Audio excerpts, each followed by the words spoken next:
नमस्कार, मैं अनिल शर्मा आपका एक बार फिर से स्वागत करता हूं अपने YouTube channel commerce by Pathak sir में। आज हमारा प्रिंसिपल्स ऑफ मैनेजमेंट में अगला जो टॉपिक रहने वाला है वो है nature of principles of management. Principles of management हमारा chapter number 2 is ongoing and today's topic is nature or characteristic of principles of management. Principles of management. ध्यान देंगे, फर्स्ट चैप्टर में हमने किया था nature and characteristics of management. ये है किसकी कैरेक्टरिस्टिक्स है? प्रिंसिपल्स ऑफ मैनेजमेंट की कैरेक्टरिस्टिक है। ठीक है, तो अब शुरुआत करते हैं। पहली जो कैरेक्टरिस्टिक निकल के सामने आती है वो है यूनिवर्सली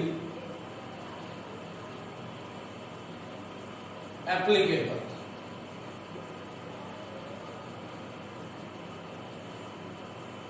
मैनेजमेंट के प्रिंसिपल्स की बात जब हम करते हैं तो उनकी एप्लीकेबिलिटी की बात करेंगे तो वो यूनिवर्सली है। यूनिवर्सली का मतलब आप इसको, इन प्रिंसिपल्स को किसी भी तरह के इंस्टीट्यूशन में यूज कीजिए, ये वहां उतने ही कारगर होंगे जितने एक बिजनेस इंस्टीट्यूशन में आप यूज करते हैं। चाहे वो आपका सोशल इंस्टीट्यूशन,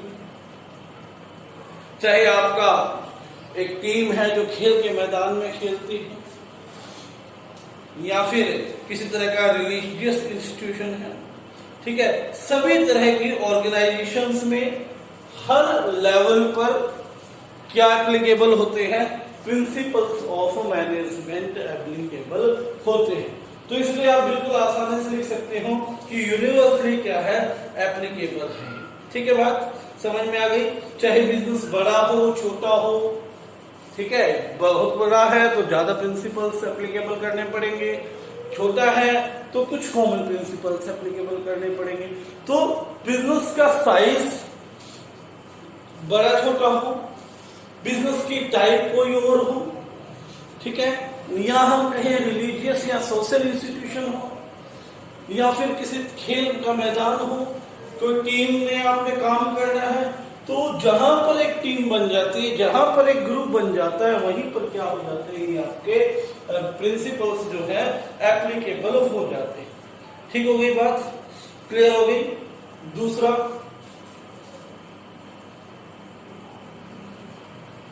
सेकंड जो पॉइंट है इसमें जनरल गाइडेंस। जनरल गाइडलाइंस, जो प्रिंसिपल्स स्पेशली फ्यूल ने दिए वो जनरली गाइडलाइंस है। ठीक है, सिचुएशंस के अकॉर्डिंग आपने उनको अप्लाई करना है। जैसे सिचुएशन है उसमें आप प्रिंसिपल्स को अप्लाई कीजिए, लेकिन वहां की कंडीशन सिचुएशन को समझकर तभी आपने वो अप्लाई करना है।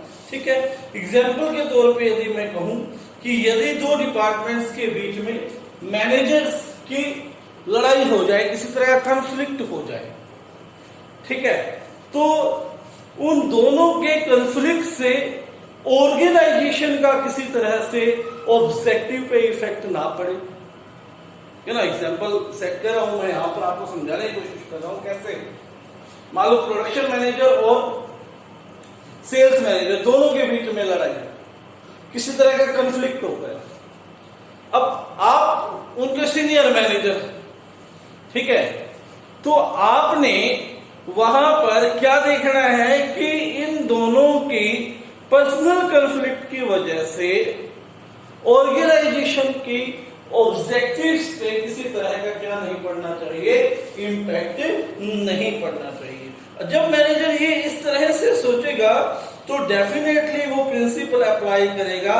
कौन सा प्रिंसिपल अप्लाई करेगा? कौन सा प्रिंसिपल अप्लाई करेगा आपको पता ना, general interest on place of personal interest, ठीक है, सबऑर्डिनेशन टू जनरल इंटरेस्ट, ठीक है, टू इंडिविजुअल इंटरेस्ट। वहां पर क्या किया उसने, जनरल इंटरेस्ट को जो है प्रेफरेंस में रखा है, पर्सनल इंटरेस्ट को छोड़ दिया। आज ही का एक पर्सनल एग्जांपल आपको देता हूं। आज के एनवायरनमेंट के सिनेरियो में आज एक दुखद घटना घटी। जो हमारे यूपी के बहुत फेमस पर्सनैलिटी हैं, सीएम योगी आदित्यनाथ, उनके पिताजी एम्स में भर्ती थे पिछले कुछ दिनों में, और उनकी जो है डेथ हो गई। 89 इयर्स की एज थी उनकी। और योगी जी ने आज मीटिंग ली। एक पिता की डेथ बहुत बड़ा सदमा होता है किसी के लिए भी, लेकिन योगी आदित्यनाथ आज भी मीटिंग ले रहे थे वो, और प्रेस कॉन्फ्रेंस भी उन्होंने की, और एक वक्तव्य उनका आया कि मैं अपने पिता की जो अंत्येष्टि क्रिया है उसमें शामिल नहीं होऊंगा, क्योंकि आज कोरोना इम्पैक्ट से पूरी दुनिया ग्रसित है। इंडिया भी कहीं उससे पीछे नहीं है, इंडिया में भी अब केसेस बढ़ रहे हैं। तो जब वो अथॉरिटीज लोगों को कम से कम इकट्ठा होने के लिए कह रही है, तो इसी को फॉलो किया योगी आदित्यनाथ ने। वो रियल हीरो है। तो वो भी क्या चाहते हैं कि जो उसका प्राइमरी जनरल इंटरेस्ट था, उनकी सरकार का जो जनरल इंटरेस्ट है, उस जनरल इंटरेस्ट को प्रेफरेंस दिया पर्सनल इंटरेस्ट को छोड़ के। तो ये एक बहुत अच्छा एग्जांपल है किसका, subordination to general interest to personal interest. ठीक है बात, subordination of general interest to personal interest. Clear होगी बात? Subordination of individual interest to general interest समझ में आ गया होगा। तो ये क्या है, जनरल गाइडलाइंस दी है। तो गाइडलाइंस है, इनको आप देखते हुए मैनेजर्स को ध्यान में आ जाती है बात कि क्या उसे करना चाहिए, क्या उसे नहीं करना चाहिए। ठीक है। तो तीसरा है form by practice and experience. Form by practice and experiments.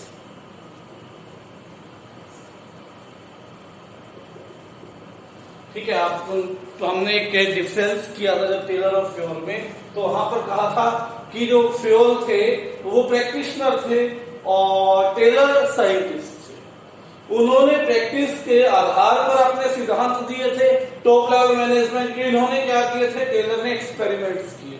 जो प्रिंसिपल्स हैं उन्हें फॉर्म किया जाता है अपनी प्रैक्टिस के आधार पर या एक्सपेरिमेंट्स के आधार पर। कैसे? जो फ्योल है वो एक बड़े लेवल पर काम करते थे, वो एक मैनेजरियल लेवल पे काम करते थे। उनके सामने जो प्रॉब्लम आई, उनका रेडिमेड आंसर उन्होंने ढूंढने की कोशिश की।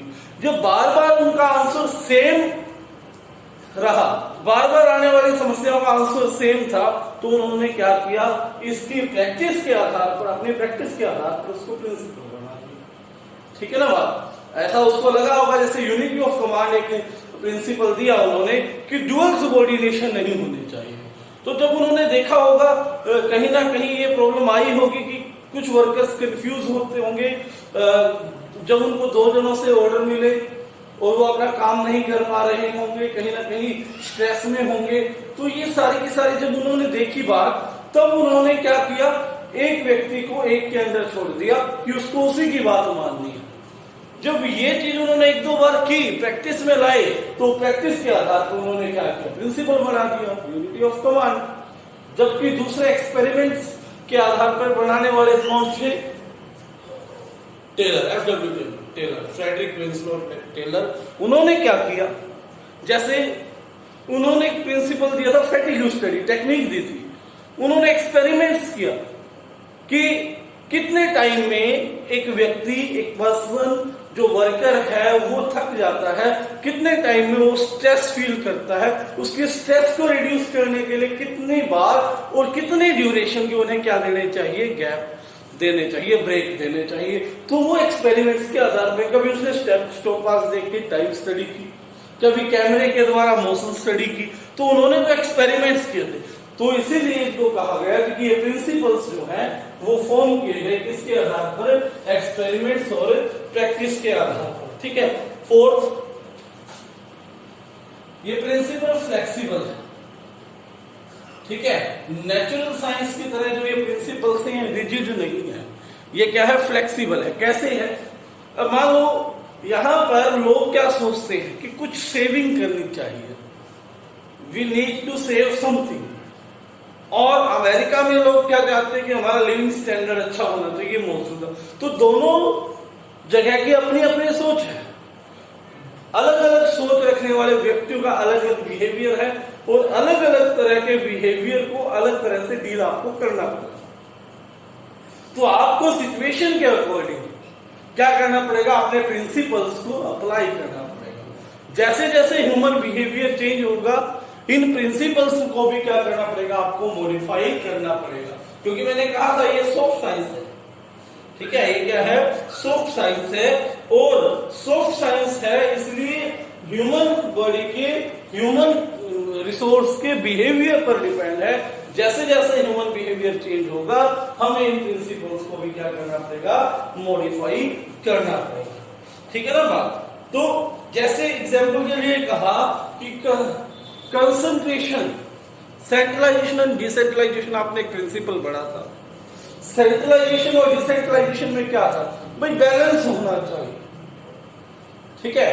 अब बात करें, यदि एक वर्कर है, एक व्यक्ति है जो थोड़ा सा पढ़ा लिखा है, और उसको 15 मजदूर जो बिल्कुल पढ़े लिखे नहीं उनसे काम करवाना है, तो वो थोड़े ना डिसीजन ले पाएंगे, 15-20 जो भी है। तो वहां पर फुल सेंट्रलाइजेशन चाहिए।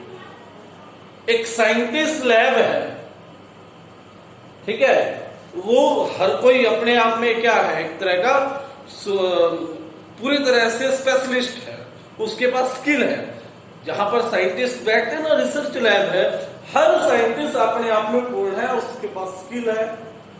तो अब उसके वहां पर थोड़ी ना पूरा का पूरा सेंट्रलाइजेशन करिएगा, वहां पर सारी की सारी अथॉरिटी टॉप लेवल रखेगी। तो डिसेंट्रलाइजेशन जो साइंटिस्ट हैं न्यूक्लियर स्तर के, वो तो कुछ ही नहीं कर पाएंगे, तो उनको वहां पर डिसेंट्रलाइजेशन की जरूरत है।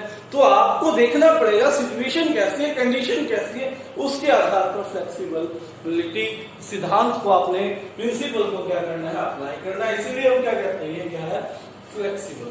ठीक है। चौथा है आपका, 4 हो गए। 5वां जो है आपका मेनली बिहेवियर, मेनली बिहेवियरल, ये भी हमने कर लिया है। मुख्य तौर पे ह्यूमन बिहेवियर को स्टडी करने वाला है ना, ह्यूमन बिहेवियर के ऊपर डिपेंड है। ये सारे के सारे प्रिंसिपल जितने भी बनाए किसके ऊपर डिपेंड है, ह्यूमन बिहेवियर के ऊपर। ठीक है। ये इन्फ्लुएंस करता है ह्यूमन बिहेवियर। ठीक है। जब हम प्लानिंग करते हैं किसी फैक्ट्री के बारे में, जब भी हम प्लानिंग करेंगे तो मैच करेंगे कि उसके अकॉर्डिंग हमें उस वर्क, वो हमारे काम के अकॉर्डिंग हमें मजदूर या लोगों को क्या चाहिए, अपॉइंट करना है। प्लानिंग में ऐसा करते हैं ना, किस क्वालिफिकेशन का, किस लेवल का व्यक्ति को हमें अपॉइंट करने। तो इसका मतलब वहां पर क्या कर रहे हैं, हम बिहेवियर, अपने उनके बिहेवियर के आधार पर अपॉइंटमेंट दे रहे हैं। तो जब भी आप प्रिंसिपल अप्लाई करो, तो ये मान लीजिए प्रिंसिपल किसके ऊपर डिपेंड करता है, ह्यूमन बिहेवियर के ऊपर। और ह्यूमन बिहेवियर क्या है, एक चेंज होने वाला क्या है, सब्जेक्ट मैटर है। जब जब ह्यूमन बिहेवियर में चेंज आएगा तो इनको भी क्या करना पड़ेगा, आपको चेंज करना पड़ेगा। ठीक है बात। 6, कॉज एंड इफेक्ट रिलेशनशिप, कारण परिणाम संबंध, कॉज एंड इफेक्ट रिलेशनशिप। जैसे आपने पढ़ा कि नेचुरल जो साइंस होती है, कोई भी साइंस, उसका कॉज इफेक्ट रिलेशनशिप होता है, कारण और परिणाम संबंध। उसका रिजल्ट जो आया उसका कुछ ना कुछ क्या होगा, कारण होगा। ये प्रिंसिपल्स भी क्या है, कॉज एंड रिजल्ट के ऊपर क्या करते हैं, डिपेंड करते हैं। अब हमें क्या चाहिए, स्पेशलाइजेशन का बेनिफिट चाहिए, इसलिए हमने डिवीजन ऑफ वर्क प्रिंसिपल चुना, ताकि हम बार बार किसी वर्कर को काम दे सके और उसका कारण क्या था? स्पेशलाइजेशन के बेनिफिट लेने के लिए। ठीक है, तो कॉज एंड इफेक्ट रिलेशनशिप यहां बनते हैं, लेकिन इतने रिजिडली नहीं बनते जितने नेचुरल साइंस के बनते हैं। ठीक है बात, इसलिए हम कहेंगे कि जो प्रिंसिपल्स हैं ये थोड़े सॉफ्ट हैं, इनका कारण परिणाम जो रिलेशनशिप है ना सॉफ्ट है, लेकिन है जो। ठीक है बात, ये था आपका nature characteristics of principles of management. ये वीडियो आपकी अब तक बन चुकी है 15 मिनट की वीडियो बन चुकी है। एक और टॉपिक इसमें कवर कर देते हैं, importance of principles of management. ठीक है, ये चैप्टर खत्म हो जाएगा फिर, वरना एक और वीडियो बनानी पड़ेगी इस पे। आज ये चैप्टर फिनिश कर देता हूँ और कुछ असाइनमेंट वगैरह दूंगा और अपनी होमवर्क कॉपी पूरी करते रहना साथ साथ। लास्ट टॉपिक है ये आपका importance of principles of management. Principles of management की क्या इंपॉर्टेंस है, क्यों है ये इंपॉर्टेंट, किसी भी ऑर्गेनाइजेशन में ये क्यों इंपॉर्टेंट है? सबसे पहला काम क्या है, मैनेजर्स को रास्ता दिखाते हैं। ठीक है ना, तो अब मैनेजर भी क्या, ह्यूमन बीइंग, उनको भी क्या चाहिए, कोई ना कोई ऐसी चीज चाहिए जिसको देख के वो काम कर सके। तो ये जो प्रिंसिपल्स हैं यही मैनेजर्स को क्या दिखाता है, रास्ता दिखाती है, किस तरह से उन्हें काम करना है, किस तरह से कितने अच्छे से इन प्रिंसिपल्स को क्या करना है, अप्लाई करना है। तो इसमें क्या लिखेंगे, providing managers with useful insights into reality. Providing managers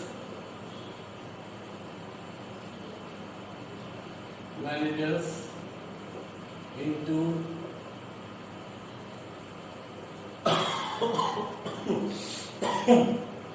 useful insights into reality, useful insights into reality।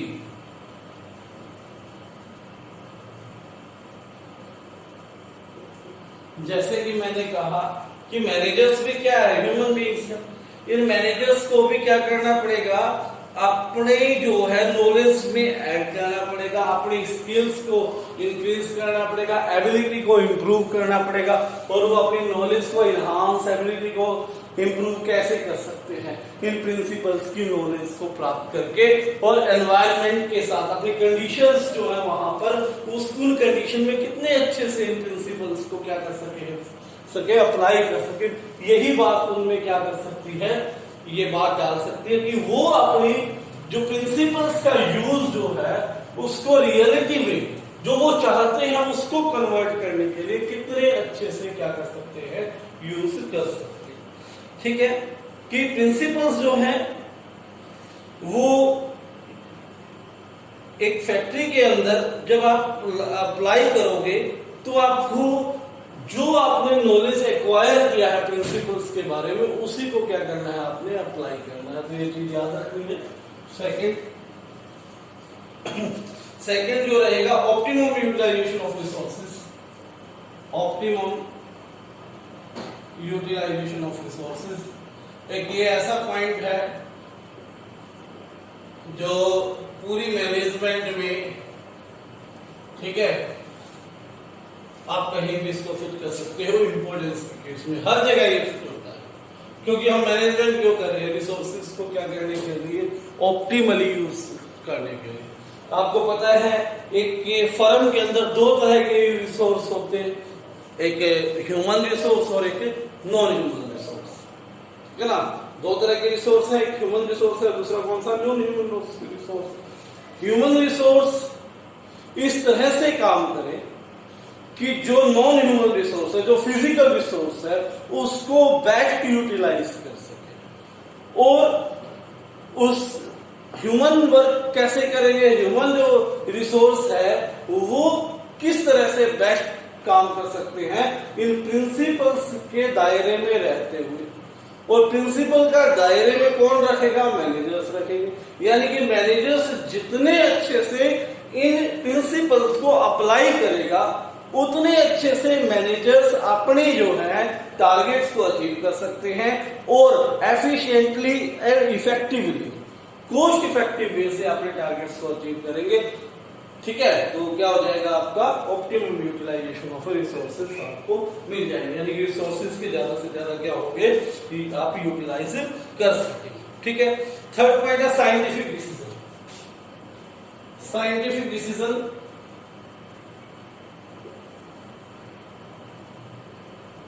यानी कि ये जो प्रिंसिपल्स बनाए हैं ये बिल्कुल किसके आधार पर बना रखे हैं, हमने अभी पढ़ा था टेलर ने तो एक्सपेरिमेंट्स कर रखे हैं। एक्सपेरिमेंट से साइंस एक साइंस है जिसके अकॉर्डिंग इनकी स्टडी की गई।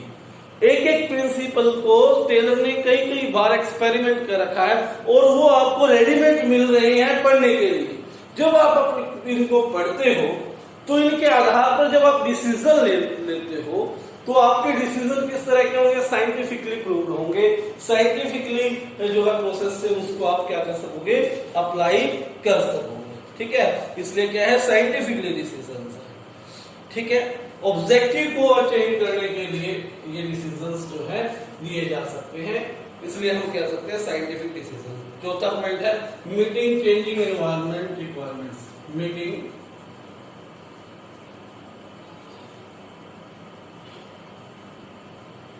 Changing environment.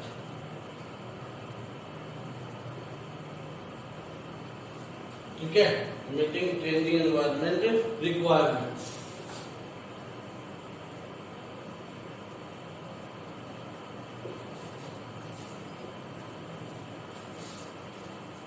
हमें पता है जो बिजनेस एनवायरमेंट है, एक टर्म होती है एनवायरमेंट, यहां पर बात हो रही है बिजनेस एनवायरमेंट के बाद। बिजनेस एनवायरमेंट की अगला चैप्टर पूरा ही इसके ऊपर डिपेंड है, फिर भी मैं थोड़ा सा बता दूं क्योंकि एक बिजनेस जो है वो किसका पार्ट है, एनवायरमेंट का पार्ट है। वो किसके अंडर काम करता है, पॉलिटिकल फैक्टर्स के अंदर। वो किसके अंडर काम करता है, लीगल फैक्टर्स के अंदर। अब लॉकडाउन पूरा का पूरा लगा रखा है, बिजनेस बंद है, कैसा फैक्टर है, पॉलिटिकल फैक्टर, गवर्नमेंट ने कर दिया ना। ठीक है, लीगल फैक्टर जैसे आपको कई सारी चीजों पर, जैसे जो बेबी प्रोडक्ट्स होते हैं उन पर लिखना अनिवार्य है, लीगली ये कंपल्सन कर रखा है कि mother's milk is best for baby. ठीक है, तो वो उन्होंने कहा है लिखने के लिए, तभी उसको लिखा जा रहा है, वो लीगल हो गया। इकोनॉमिक कंडीशन, देश में कभी मंदी आ रही है, कभी तेजी आ रही है, कभी किसी तरह का जो है रिसेशन आया है, वो क्या है, इकोनॉमिक कंडीशंस है। गवर्नमेंट इंडस्ट्रियल पॉलिसी लेकर आती है, तो एक बिजनेस जो है कई तरह की फैक्टर से घिरा हुआ है और उस फैक्टर में चेंजिंग आते रहते हैं, नई टेक्नोलॉजी आ गई, तो वो भी क्या है, एनवायरमेंटल चेंजेस। अब उस होने वाले चेंज को कोप करने के लिए, उसके साथ टैकल करने के लिए मैनेजर्स को हमेशा तैयार रहना पड़ता है। और मैनेजर्स उस प्रॉब्लम को जब फेस करते हैं तो वो अपनी जो है नॉलेज को, अपनी स्किल को यूज करते हैं और कोशिश करते हैं कि वो प्रिंसिपल्स को क्या कर सके, अप्लाई कर सके। ठीक है, उसके बाद फिफ्थ, फुलफिलिंग सोशल रिस्पॉन्सिबिलिटी। एक बिजनेस की सोशल रिस्पॉन्सिबिलिटी होती है, क्योंकि बिजनेस जो है किसका पार्ट है, सोसाइटी का। रिसोर्स किसके यूज करता है बिजनेस, सोसाइटी के। तो बिजनेस का भी सोसाइटी के प्रति क्या रहता है, उसकी टुवर्ड्स क्या रहती है, रिस्पॉन्सिबिलिटी रहती है। यह बहुत इंपॉर्टेंट टर्म है आज के टाइम, क्योंकि लोगों के अंदर अवेयरनेस बहुत है। ठीक है, इसलिए समाज के प्रति जो रिस्पॉन्सिबिलिटी है बिजनेस की, वो पूरी करनी होगी। जैसे आज आप देखते होंगे कि कई ऐसी जगह हैं जहां पर किसी पर्टिकुलर बिजनेस के द्वारा स्कूल कॉलेजेस खुलवाए। ठीक है, और वो किसके अंदर रहते हुए, सोशल रिस्पॉन्सिबिलिटी को पूरा करने के लिए। ठीक है, आप देखोगे करनाल आपके आसपास पड़ता है, वहां जाओगे तो पूरे करनाल को ग्रीन करने का काम लिबर्टी ने ले रखा है, वो अपनी सोशल रिस्पॉन्सिबिलिटी पूरी करता है। ठीक है, ऐसे ही एक मूवी आई थी पैडमैन, है ना, उसने क्या किया, उसमें जो हीरो था अक्षय कुमार, उसने जो प्रोडक्ट बनाया उसको लोकल लोगों के बीच से सेल करवाने का काम किया, उससे लोगों का स्टैंडर्ड भी इंप्रूव हुआ, ठीक है, और सेल भी बढ़ी।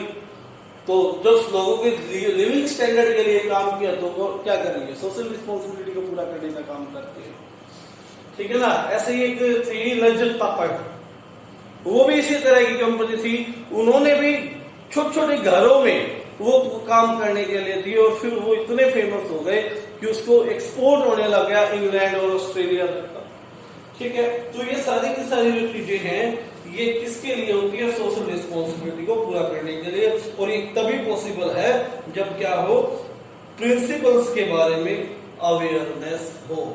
और लास्ट है मैनेजमेंट कैसे, ट्रेनिंग के द्वारा, एजुकेशन के द्वारा और रिसर्च के द्वारा इनको आप एक्वायर कर सकते, ठीक है। ट्रेनिंग के द्वारा कैसे, बहुत सारे इंस्टीट्यूशंस क्या है, विभिन्न तरह की कॉन्फ्रेंसेस करवाते हैं, ठीक है, विभिन्न तरह की जो है कॉन्फ्रेंस करवा के वहां पर लेक्चर्स दिलवा के ऑफ द जॉब और ऑन द जॉब ट्रेनिंग दिलवाई जाती है। एजुकेशन आपको पता है, आप एमबीए और बीबीए करके आप मैनेजमेंट के बारे में नॉलेज ले सकते हो। एप्टीट्यूड टेस्ट भी एक अच्छा एग्जांपल है ट्रेनिंग का। उसके बाद रिसर्च वर्क पे भी आप जा सकते हो, आज एमबीए करने के बाद आप रिसर्च के लिए भी जा सकते हो, पीएचडी वगैरह भी उसमें कर सकते हो, ठीक है।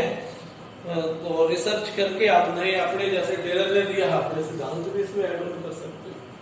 तो ये था आज जनरल सा टॉपिक था, प्रिंसिपल्स ऑफ मैनेजमेंट की इंपॉर्टेंस और नेचर।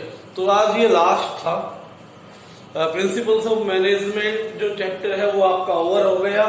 इससे रिगार्डिंग कुछ सब्जेक्ट मैटर आपको मैं स्टडी मटेरियल दूंगा आपको ग्रुप में, उसको पढ़ेंगे, कॉपी कंप्लीट करेंगे और असाइनमेंट सोल्व करेंगे जो भी ग्रुप में भेजी जाएगी। धन्यवाद, आज के लिए इतना है।